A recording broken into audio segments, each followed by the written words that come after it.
चला धान रोपे धनिया सावनिया में, बरसे बदरिया गगनवा में।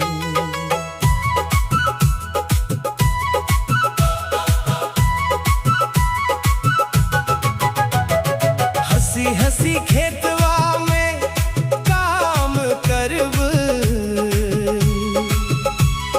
गूंजे गीतवा पवनवा में।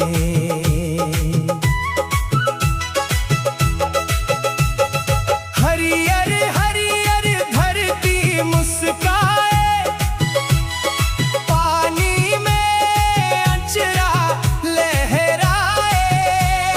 रोपनी करत धनिया के संगवा, मनवा खुशियन से भर जाए। चला धान रोपे धनिया सावनिया में,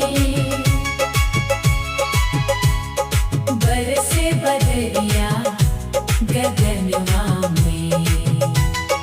हंसी हंसी खेतवा में काम करब, गूंजे गीतवा पवनवा में।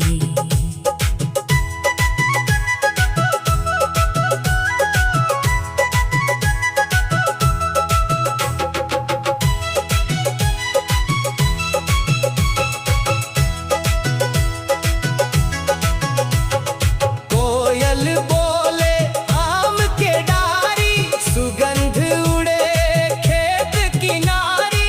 रोप रोप धनवा गावे धनिया, लागे दुनिया बड़ी प्यारी। साँझ भइले घर लौट जइब, थकान के गीत सुनइब।